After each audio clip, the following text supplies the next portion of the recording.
നമസ്കാരം. ആഴ്ചവട്ടത്തിലേക്ക് സ്വാഗതം. 24 വയസ്സുള്ള ഒരു ദളിത് പെൺകുട്ടിയുടെ ദുരിത ജീവിതത്തിലൂടെയാണ് ആഴ്ചവട്ടത്തിന്റെ യാത്ര. പത്തനാപുരം കുന്നിട വേടമല കോളനിയിലെ ഷീജ.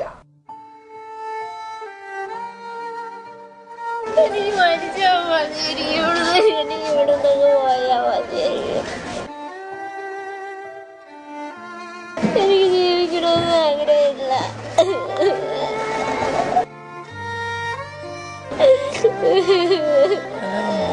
പനി പിടിക്കും ചൂടുണ്ടോ? കരയാതെ കുഞ്ഞേ. എനിക്ക് മരിച്ചാൽ മാത്രം മതി. എനിക്ക് ഇനി ലോകത്ത് ജീവിക്കണ്ടായിരിക്കും. ഞാൻ ആർക്ക് വേണ്ടിയാ ജീവിക്കുന്നത്?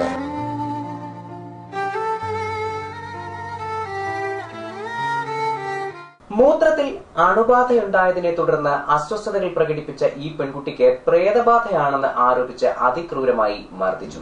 അമ്മയും അമ്മാവന്മാരും ചേർന്നാണ് ഈ ബാധയൊഴിപ്പിക്കൽ നടത്തിയത്. അസുഖത്തിന്റെ ഭാഗമായി പെൺകുട്ടി പ്രകടിപ്പിച്ച അസ്വസ്ഥതകൾ പ്രേതബാധയുടെ പ്രവർത്തനങ്ങളാണെന്ന് ഈ അപരിഷ്കൃതർ വ്യാഖ്യാനിച്ചു.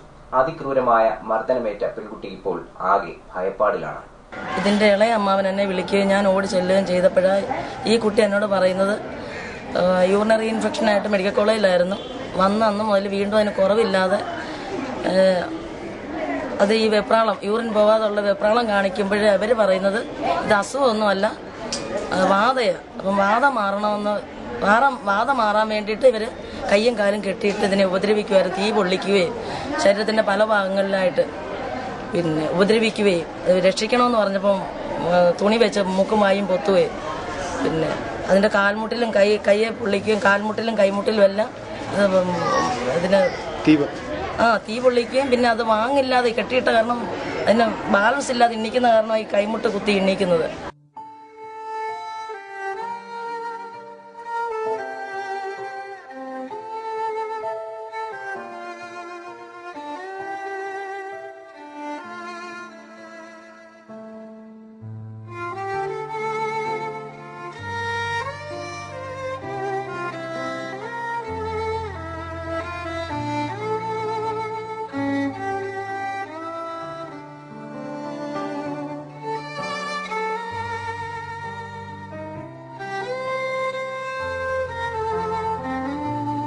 അതിന്റെ അമ്മയും അതിന്റെ കുഞ്ഞമ്മയും അതിന്റെ അമ്മാവന്മാരും അന്യ ആൾക്കാരും ഇവരെല്ലാവരുടെ കൂടിയായിരുന്നു ചെയ്യിക്കുന്നത്. ഈ തലേന്ന് രാത്രി, ഇന്നലെ മെനഞ്ഞാന്ന് രാത്രിയിൽ ഇവർക്ക് ഇവര് ഭയങ്കര തുള്ളലും പ്രാർത്ഥനയൊക്കെ ആയിരുന്നു. അപ്പം ഫിലിപ്പെന്ന് പറയുന്ന ആളും ഈ മണി എന്ന് പറഞ്ഞ കുഞ്ഞമ്മയെന്ന് പറയുന്ന ആളും ഭയങ്കര തുള്ളലായിരുന്നു വാത ഒഴിപ്പിക്കാനായിട്ട്. അപ്പം ഞാൻ ചെന്നപ്പോൾ ഈ കൊച്ചു ഇത് പറഞ്ഞപ്പം ഈ കൊച്ചിന്റെ ഈ മുറിപ്പാടുകൾ അമ്മ എന്നെ കൊണ്ടുപോയി രക്ഷിക്കെന്ന് പറഞ്ഞപ്പോൾ എന്നെ ഫോൺ വിളിച്ച് ഞാൻ ഓടി ചെന്ന് രക്ഷിക്കെന്ന് പറഞ്ഞു. ഞാൻ ഈ മുറിപ്പാടുകൾ കണ്ടുകൊണ്ട് ചോദിച്ചു, നിങ്ങൾ എന്തോ ഇത് ചെയ്തതെന്ന് പറഞ്ഞപ്പം നീ ആരാടി ചോദിക്കാൻ, ഞങ്ങൾ പണം ചെലവാക്കി ഉറക്കം ഒഴിച്ചിരുന്ന് കാവിലിരിക്കുന്നത്, ഞങ്ങൾ വേണ്ടുന്ന പോലെ ചെയ്തോളാം, ഞങ്ങൾക്ക് എന്ത് ചെയ്യാനുള്ള അവകാശമുണ്ട്. ഞാൻ പറഞ്ഞത് പറയേണ്ടടുത്ത് പറയണമെന്ന് പറഞ്ഞുകൊണ്ട് ഈ കുഞ്ഞിനെ ഹോസ്പിറ്റലിൽ കൊണ്ടുവരുമായിരുന്നു. രാത്രിയിലധികം കെട്ടിയിട്ട് അടിക്കുകയും ചെയ്തു. ഒരുപാട് കെട്ടിയിട്ട് ഞാൻ എന്നിട്ട് പഠിക്കാണ് ഈ ആടി ഇടിച്ച് വീടുള്ള മുറിയൊക്കെ ചെയ്തത്. അവരെന്നെ ഭ്രാന്താണെന്നാ പറയുന്നത്, എനിക്ക് മെന്റലാണെന്നാ പറയുന്നത്.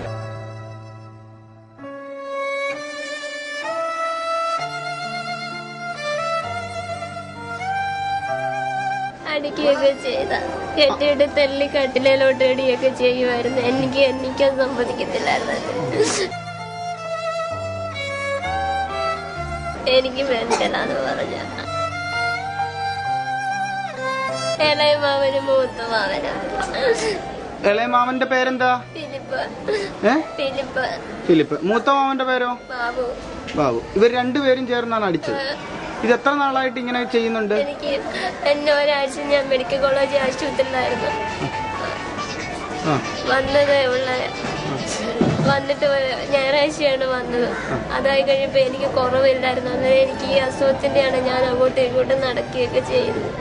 അവർക്ക് അത് വിശ്വാസമല്ല. അവര് പറയുന്നത് എനിക്ക് മെന്റലാണെന്ന്.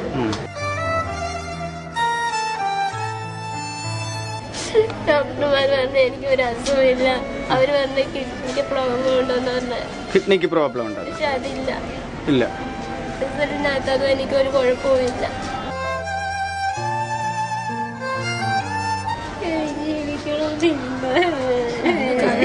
ജീവിക്കണ്ടായോ?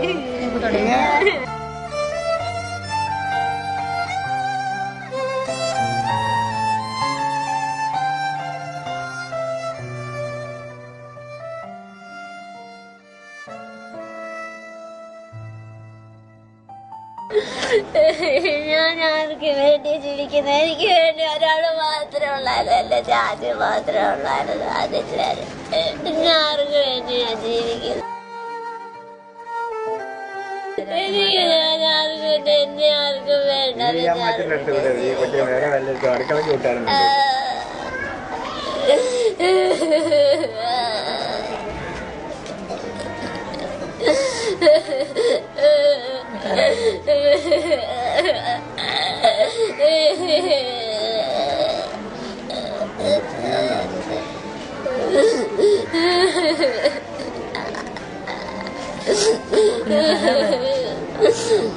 ഈ പീഡനങ്ങളൊക്കെ ഷീജ സഹിക്കേണ്ടി വന്നത് പരിഷ്കൃതമെന്ന് നാം കരുതുന്ന കേരളീയ സമൂഹത്തിൽ ഇന്നും നിലനിൽക്കുന്ന അപരിഷ്കൃതമായ ചില വിശ്വാസങ്ങൾ മൂലമാണ്.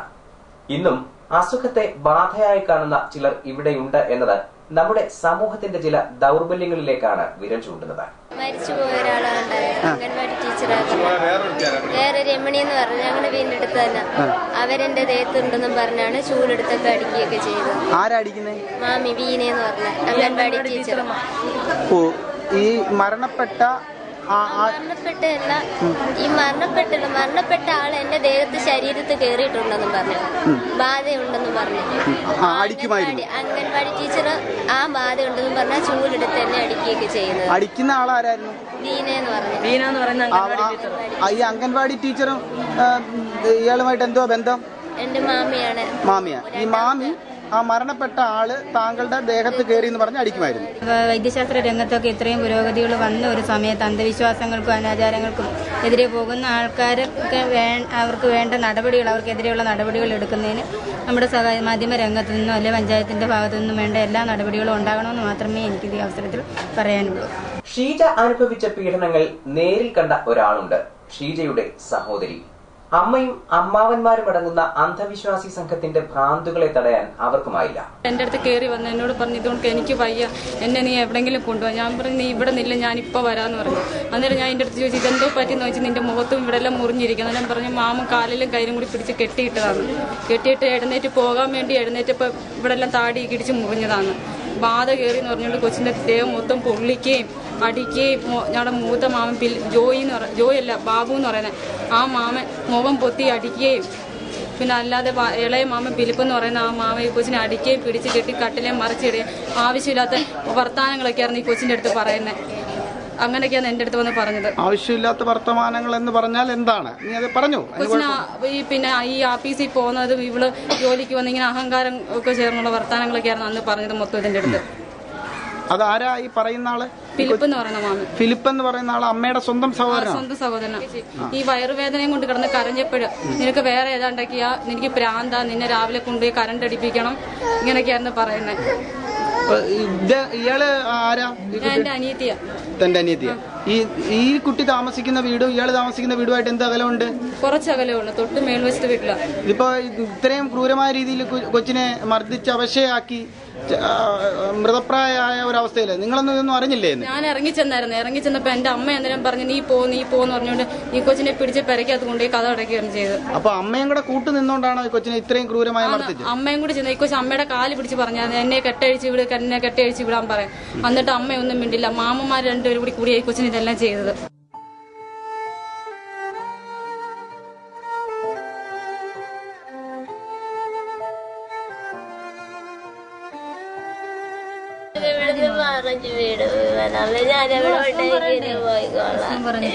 എനിക്കിനി ഇവിടെ നിൽക്കണമെന്നില്ല, ഞാൻ പോവും, എന്നെ വിട്ടേക്ക്. ഞാൻ എവിടെങ്കിലും പോയി വണ്ടിയുടെ മുന്നേ എടുത്ത് ചത്തോള, എനിക്ക് ചാവണോതാ.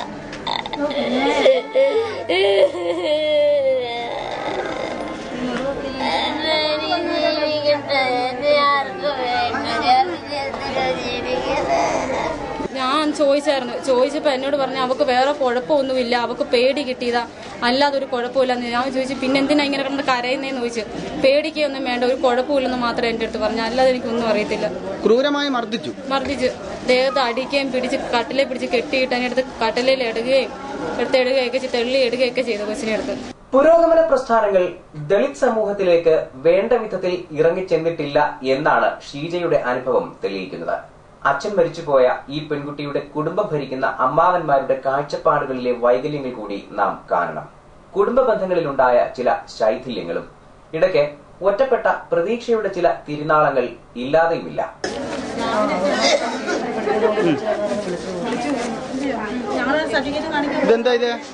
ഇത് രാവിലെ ഡ്യൂട്ടി ഡോക്ടർ വന്നപ്പോൾ പറഞ്ഞ് തിരുവനന്തപുരത്തെ സർട്ടിഫിക്കറ്റുകൾ മൊത്തം വേണമെന്ന് പറഞ്ഞു. അപ്പോൾ ഇത് ഞാൻ രാവിലെ പറഞ്ഞ് ഇന്നലെ ഡോക്ടറെ അടുത്ത് പറഞ്ഞു, സാറേ അവർ തരത്തില്ല നേരത്തെ ചോദിച്ചത്. അപ്പോൾ പറഞ്ഞ് പോലീസുമായിട്ട് ബന്ധപ്പെട്ട് പോയി ചോദിക്കാൻ പറഞ്ഞു. ഞാൻ ഉടനെ തന്നെ ഇളയ സഹോദരി ഞാനും കൂടെ അതിനകത്ത് പോലീസ് സ്റ്റേഷനിൽ ചെന്ന് ബന്ധപ്പെട്ടു. പോലീസ് സ്റ്റേഷനിൽ ചെന്ന് ബന്ധപ്പെട്ടപ്പോൾ ആ കുട്ടി പിന്നെ ഈ പേഷ്യൻ്റെ തള്ളെ സഹോദരി ചോദിച്ചു അമ്മയുടെ നമ്പർ അറിയാമെന്ന് പറഞ്ഞു. ഉടനെ അവിടെ ഫോൺ നമ്പർ കൊടുത്തു. ഉടനെ അവർ പിന്നെ പെട്ടെന്ന് തള്ളവിടെ പെട്ടെന്ന് ഈ തിരുവനന്തപുരത്തെ മെഡിക്കൽ കോളേജിലെ സർട്ടിഫിക്കറ്റ് മൊത്തം ഇവിടെ കൊണ്ടുവരണമെന്നും പറഞ്ഞ് അതിനകത്ത് കൊണ്ടുവന്നു കഴിഞ്ഞിട്ട് അവർ എൻ്റെ കയ്യിൽ തന്നില്ല. അപ്പോൾ ഡോക്ടർ പറഞ്ഞ് അവരുടെ കയ്യിൽ കൊടുക്കാൻ പറഞ്ഞ് കുറച്ച് ആലോചിക്കാനുണ്ടെന്ന് പറഞ്ഞു. അപ്പോൾ പറഞ്ഞൊരു കാര്യം ചെയ്ത് ഞാൻ ഇരുന്നിട്ട് പറഞ്ഞ് എനിക്ക് എൻ്റെ കയ്യിൽ തരണ്ട, അവരെന്താണോ ചെയ്യുന്നത്. ഉടനെ പറഞ്ഞ് SI പറഞ്ഞ് നിങ്ങൾ 4 പേരും കൂടെ അവിടെ വെച്ചെന്ന് പെട്ടെന്ന് സർട്ടിഫിക്കറ്റ് അവിടെ കൊടുക്കാൻ പറഞ്ഞിട്ട് ഇവിടെ കൊണ്ടുവന്ന് സുഖമില്ലാതെ കിടന്ന കുട്ടിയുടെ മുമ്പിൽ വലിച്ചെറിഞ്ഞിട്ടാണ് പോയിരിക്കുന്നത്. ഈ സർട്ടിഫിക്കറ്റ് ചോദിച്ചപ്പം സർട്ടിഫിക്കറ്റ് ഈ കുട്ടിയുടെ മുമ്പിലേക്ക് വലിച്ചെറിഞ്ഞിട്ട് പോകുമായിരുന്നു. എങ്ങനെ വലിച്ച കുട്ടി എന്ത് വേണമെങ്കിലും ചെയ്തോ. എന്നിട്ട് ഞങ്ങൾ സമാധാനം പറയണം. ഞങ്ങൾ രണ്ടുപേരെയും കൊണ്ടുവന്നേ. ഇതിന്റെ 4ാമത്തെ മാമനായത്. ഇതിന്റെ മാമന ഞങ്ങൾ 10 വർഷം കൊണ്ട് ഞങ്ങൾ വിരോധിച്ചിരിക്കുമായിരുന്നു. ഈ കുട്ടി അടക്കം. ഇതിന്റെ പ്രസവം സംബന്ധിച്ച് എൻ്റെ അമ്മ അടുത്തില്ല. അപ്പോഴും എൻ്റെ അടുത്ത് വിളിച്ചു പറഞ്ഞ് ഞാൻ ഓടി വന്ന് ഞാൻ ഇതിനെ സംരക്ഷിച്ചത്. അതിനെ പ്രസവിക്കുന്ന അവർ വാടകയ്ക്ക് താമസിക്കുന്നു. എൻ്റെ വീട്ടിൽ അപ്പൊ പിന്നെ ഇപ്പൊ ഈ കുട്ടിയും വന്ന് രക്ഷിക്കണേന്ന് പറഞ്ഞ് 2 ദിവസം നിലവിളിച്ചു കിടന്നു. അപ്പൊ ഞങ്ങളുടെ മിറ്റമാണ് ഒരു മറയുടെ വ്യത്യാസമേ ഉള്ളൂ. ഒരു പ്ലാസ്റ്റിക് വെച്ച് മറച്ചിട്ടേ ഉള്ളൂ. ഞങ്ങൾ കാണത്തില്ല, അതുപോലെ ഉള്ളൂ. രാവിലെ വന്ന് എൻ്റെ അടുത്ത് പറഞ്ഞു, ചേച്ചി മാമ ചേച്ചി തന്നെ വിളിക്കുന്നത്, മാമ ഞങ്ങൾ രക്ഷപ്പെടുകയാണെന്ന് പറഞ്ഞു. ഞാൻ പറഞ്ഞു, മോളെ എന്തോ ചെയ്യും, നിനക്ക് ഇഷ്ടമുണ്ടെങ്കിൽ നീ ഇറങ്ങിപ്പോയാൽ മതി, അല്ല ഞങ്ങൾ പിടിച്ചിറക്കത്തില്ലെന്ന് പറഞ്ഞു. നിന്റെ അമ്മ എന്ന് വിളിക്കുമ്പോൾ നീ ഇറങ്ങിപ്പോകണമെന്ന് പറഞ്ഞു. അല്ല ഞാൻ പോകുന്നില്ല, രക്ഷപ്പെടുത്തെന്ന് പറഞ്ഞു. അത് ഇവിടെ കിടന്ന് നിലവിളിക്കുക. ഉടനെ ഞാൻ മെമ്പറെ വിളിച്ചു. എനിക്ക് മരിച്ചാൽ മതി, എനിക്ക് ഇവിടെ നിന്ന് പോയാൽ മതി. എനിക്ക് ജീവിക്കണമെന്ന് ആഗ്രഹമില്ല.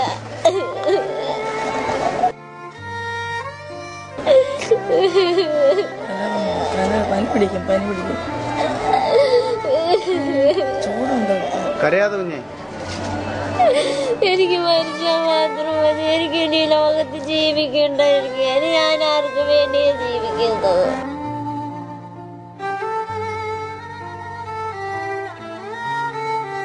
അവിടെയുള്ള പ്രദേശവാസികൾക്ക് മെമ്പർക്കും അറിയാം. ഞങ്ങൾക്ക് പ്രത്യേകിച്ച് ഭീഷണിയാ സാറേ. ഞങ്ങൾ രണ്ടുപേരും ഒറ്റപ്പെട്ടു. 7 പേരിൽ ഞങ്ങൾ രണ്ടുപേരും ഈ ഞങ്ങളെ ഒറ്റപ്പെടുത്തിയേക്കും. അങ്ങ് മക്കൾ പോലും ഇല്ല. ഈ 3 കുട്ടികളെ ഞങ്ങളെ നോക്കിയിട്ടില്ല. ഞാൻ വന്നപ്പോൾ ഈ കുട്ടിയാണെങ്കിൽ 5 വയസ്സേ ഉള്ളൂ. 1ാം ക്ലാസ് ചേർത്തു. പിന്നെ പ്രായപൂർത്തിയായപ്പോൾ അവരുടെ ഇഷ്ടത്തിന് പോയി. കാണുന്നതൊക്കെ തെറ്റാന്ന് ഞങ്ങൾ പറഞ്ഞപ്പോൾ ഞങ്ങളെ അങ്ങ് വെറുത്തു. എല്ലാ സഹോദരങ്ങളും അങ്ങനെയാണ്. ഇപ്പോഴും അത് തന്നെ. പക്ഷെ രക്ഷപ്പെടുത്താൻ ഞങ്ങൾ ഇവർ ഓടി വരുമ്പോൾ ഞങ്ങൾ പോകും. എന്താണെന്ന് നിങ്ങൾക്ക് തന്നെ അറിയത്തില്ല. പ്രാകൃതമായ ബാധയൊഴിപ്പിക്കൽ നടപ്പാക്കിയ അമ്മയ്ക്കും അമ്മാവന്മാർക്കുമെതിരെ ഏനാത്ത് പോലീസ് കേസെടുത്തിട്ടുണ്ട്. പെൺകുട്ടി ഇപ്പോഴും അടൂരിലെ ആശുപത്രിയിൽ ചികിത്സയിലാണ്. പോലീസ് അന്വേഷണം, അതിന്റെ നടപടിക്രമങ്ങൾ, ശിക്ഷ, ഇതിനൊക്കെ അപ്പുറം സാമൂഹ്യമായ ഒരു ചികിത്സയാണ് ഇവിടെ വേണ്ടതെന്ന് ആഴ്ചവട്ടം വിശ്വസിക്കുന്നു. എനിക്ക് മരിച്ചാൽ മതി. എനിക്ക് ഇവിടെ നിന്ന് പോയാൽ മതി. എനിക്ക് ജീവിക്കണമെന്ന് ആഗ്രഹമില്ല.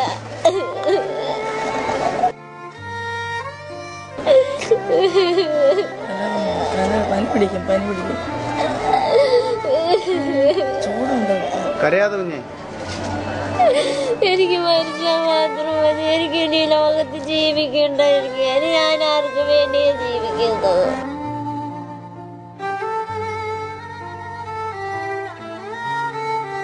ഈ കുട്ടിയുടെ കാര്യം കുട്ടി പറയുന്നത് കേട്ടിടത്തോളം ഇതിനെ ഉപദ്രവിച്ചിട്ടുള്ളതായിട്ടാണ് അറിയാൻ കഴിയുന്നത്. അതിന് മാനസിക വിഷയമുണ്ട് എന്നുള്ള തരത്തിൽ അതിന്റെ കൈ പുറകിലേക്ക് വലിച്ചു കെട്ടിയിട്ട് അതിനെ ഉപദ്രവിച്ചു എന്നുള്ളതാണ് ഇപ്പോൾ അറിയാൻ കഴിയുന്നത്. എന്തായാലും വിശദമായി ഇതേക്കുറിച്ച് അന്വേഷിക്കണം. ഈ പെൺകുട്ടിക്ക് നീതി ലഭിക്കണമെന്ന് ആഴ്ചവട്ടം ആത്മാർത്ഥമായി ആഗ്രഹിക്കുന്നു. മറ്റൊരു വിഷയത്തിലേക്ക്. പാമ്പ് പിടുത്തം വാവ സുരേഷിന്റെ കുത്തകയല്ല. പാമ്പിനെ സ്നേഹിക്കുന്ന ആർക്കും ഒരൽപ്പം ചങ്കുറപ്പ് കൂടി ഉണ്ടെങ്കിൽ അത് സാധിക്കും. കാണാം.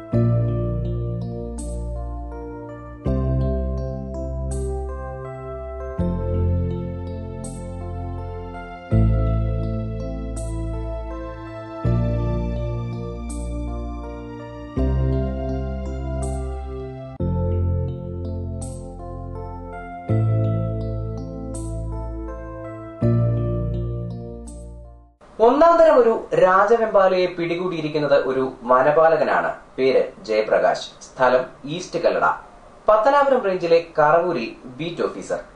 എങ്ങനെ ജയപ്രകാശ് വനം വകുപ്പിലെ പാമ്പ് പിടുത്ത വിദഗ്ധനായി? അതിന്റെ അപകട സാധ്യതകൾ എന്തൊക്കെ കാണാം. ഞാൻ ഗവിയിൽ ജോലി ചെയ്തുകൊണ്ടിരിക്കുമ്പോൾ ഒരു സാധുക്കളായ ഒരു ശ്രീലങ്കൻ അഭയാർത്ഥികളുടെ വീട്ടിലൊരു വലിയ വിഷപ്പാമ്പ് കയറി. അപ്പോൾ അവിടെ മറ്റ് സൗകര്യങ്ങൾ വളരെ കുറവാണ്. കാര്യം വനം വകുപ്പിന് ചില പരിമിതികളുള്ള ഒരു പ്രദേശമാണ് ഗവി. അപ്പം അത് രാത്രിയായിട്ടെന്ന് പറഞ്ഞാൽ ഈ പാമ്പ് പുറത്തു പോകുന്നതല്ല, ഇതിനെ പുറത്തിറക്കാനും ആളില്ലാത്തൊരു സാഹചര്യം. അങ്ങനെ വന്നപ്പോൾ എന്ന് പറഞ്ഞാൽ സന്ധ്യയ്ക്ക് മുമ്പ് ഞാനങ്ങനെ റിസ്ക് അങ്ങ് ഏറ്റെടുക്കുമായിരുന്നു. ഇതിനകത്ത് കയറിയപ്പോൾ ഇത് വലിയ മൂർഖൻ പാമ്പായിരുന്നു. പിന്നെ കടിക്കാനൊക്കെ ശ്രമിച്ചു. പക്ഷേ ആദ്യത്തെ പിടുത്തമാണ് അത്. അതിനെ പത്തി വിടർത്തിൽ നിന്ന് ബാക്കിൽ കൂടെ പത്തിക്ക് പിടിച്ച് അങ്ങനെ കവർണത്താക്കി ഉൾവനത്തിലേക്ക് വിട്ടു. അതാണ് ആദ്യത്തെ തുടക്കം അവിടെ വെച്ചാണ്. വളരെ റിസ്ക്കുള്ളൊരു പണിയാണ്. നമ്മുടെ അശ്രദ്ധയോ ഭയം ഉണ്ടെങ്കിൽ പാമ്പിനെ തൊടാൻ പാടില്ല. കടി നമ്മൾ സ്വയം വെടിയും. ഞാനത് പിടിക്കാനുണ്ടാകുന്ന സാഹചര്യം എന്ന് പറഞ്ഞാൽ, ഒന്ന് മനുഷ്യൻ്റെ രക്ഷ, രണ്ട് ഈ ജീവിക്ക് ഒരു പോറൽ പോലും വെക്കാതെ അതിൻ്റെ ആവാസ വ്യവസ്ഥയിലേക്ക് തുറന്നു വിടുക എന്നുള്ളൊരു ഉദ്ദേശം. പിന്നെ വനംവകുപ്പിന് വേണ്ടി ജോലി ചെയ്യുമ്പോൾ ഇത്തരം അപകടകരമായ സാഹചര്യങ്ങളിൽ ഉള്ള കാര്യങ്ങൾ ചെയ്യാൻ നമ്മൾ ശമ്പളം മേടിക്കുന്ന ഒരു ഉദ്യോഗസ്ഥൻ ബാധ്യസ്ഥനാണ്. ഇത്തരം ഈ ഉരകവർഗ്ഗങ്ങളോട് എനിക്ക് ജന്മനാ ഒരു പ്രത്യേക സ്നേഹവും വാത്സല്യവും ഉണ്ട്. നൂറുകണക്കിന് പാമ്പുകൾ ഇവിടെ വന്നിട്ട് അസംഖ്യം പാമ്പിനെ വിവിധ ഇനങ്ങളിൽപ്പെട്ട പെരുമ്പാമ്പ്, പിന്നെ കോബ്ര, വൈപ്പർ, ഇങ്ങനെയുള്ള എല്ലാ പാമ്പിനെയും പിടിച്ചിട്ടുണ്ട്. രാജവെമ്പാല പറഞ്ഞു കേൾക്കുന്നത് പോലെ പലതിലും ഒരു രാജനാണ്. അതുകൂടി ആഴ്ചവട്ടം പ്രേക്ഷകരെ അറിയിക്കാൻ ആഗ്രഹിക്കുന്നു. ഇന്ന് ലോകത്ത് വംശനാശം സംഭവിച്ചുകൊണ്ടിരിക്കുന്ന ഒരു പാമ്പിനുമാണ് രാജവെമ്പാല. ലോകത്തിലെ ഏറ്റവും വലിപ്പമുള്ളതും വിഷമേറിയതുമായ പാമ്പുകളിലൊന്ന് രാജവെമ്പാല. കൂടുകൂട്ടി മുട്ടയിടുന്ന ലോകത്തിലെ ഏക പാമ്പ് വർഗത്തിൽപ്പെട്ട ജീവിയാണ് കിങ് കോബ്ര.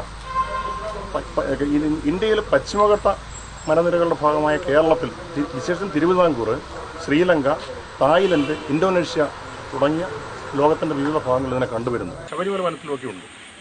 ശബരിമല വനത്തിലുണ്ട്. പിന്നെ ഈ ആര്യങ്കാവ്, തെന്മല, ഈ പുനലൂർ, പത്തനാപുരം റേഞ്ചിൽ, ചെന്തുണ്ണിയിലുണ്ട്. വംശനാശം അതിവേഗം സംഭവിച്ചുകൊണ്ടിരിക്കുന്നത്, റെഡ് ഡേറ്റാ ബുക്കിൽ ഇടം പിടിച്ചിരിക്കുന്നത്, അതിവേഗത്തിൽ സഞ്ചരിക്കാൻ കഴിവുള്ള പാമ്പ്, വൃക്ഷത്തലപ്പുകളുടെ മുകളിൽ കൂടെ മാത്രം കിലോമീറ്ററുകളോളം അവസരം കിട്ടിയാൽ യാത്ര ചെയ്യുന്ന പാമ്പ്, എതിരാളിയെ നിമിഷ നേരത്തിനുള്ളിൽ നിഷ്പ്രഭമാക്കാൻ ശേഷിയുള്ള പാമ്പ്, അങ്ങനെ പല പ്രത്യേകതകളും ഇതിനുണ്ട്. അപകട സാധ്യതയുടെ കടിയേറ്റാൽ ഏതാണ്ട് 18 സെക്കൻഡിനകത്ത് ഹൃദയം നിലച്ചു പോകും. അതുകൊണ്ട് തന്നെ അതിന് പ്രതിരോധ വാക്സിൻ ലോകത്ത് ഇതുവരെ ഉണ്ടാക്കിയിട്ടില്ല. കാര്യം ആ ചുരുങ്ങിയ 18 സെക്കൻഡ് കൊണ്ട് പ്രതിരോധ വാക്സിൻ നൽകാൻ കഴിയാത്തതുകൊണ്ട് തന്നെയാണ് അതിന് ശ്രമം ഉണ്ടാകാത്തത്. ഇത്തരത്തിലുള്ള പാമ്പുകളെ ആര്യങ്കാവ്, തെന്മല മേഖലകളിൽ നിന്ന് പിടിച്ചിട്ടുണ്ട്. റാന്നി, കോന്നി ഭാഗങ്ങളിൽ നിന്ന് പിടിച്ചിട്ടുണ്ട്. ഇവിടെ തന്നെ വന്നിട്ട് ഇപ്പോൾ ഇത് 3ാമത്തെ പാമ്പാണ് കിങ് കോബ്രയെ പിടിക്കുന്നത്. രാഷ്ട്രീയമില്ലാതെ ഏറെ ജീവിതവുമായി ഇത്തവണയും ആഴ്ചവട്ടം അവസാനിക്കുന്നില്ല. കൂടുതൽ വാർത്തകൾക്കും ദൃശ്യങ്ങൾക്കും www.livevarta.com സന്ദർശിക്കുക. നമസ്കാരം.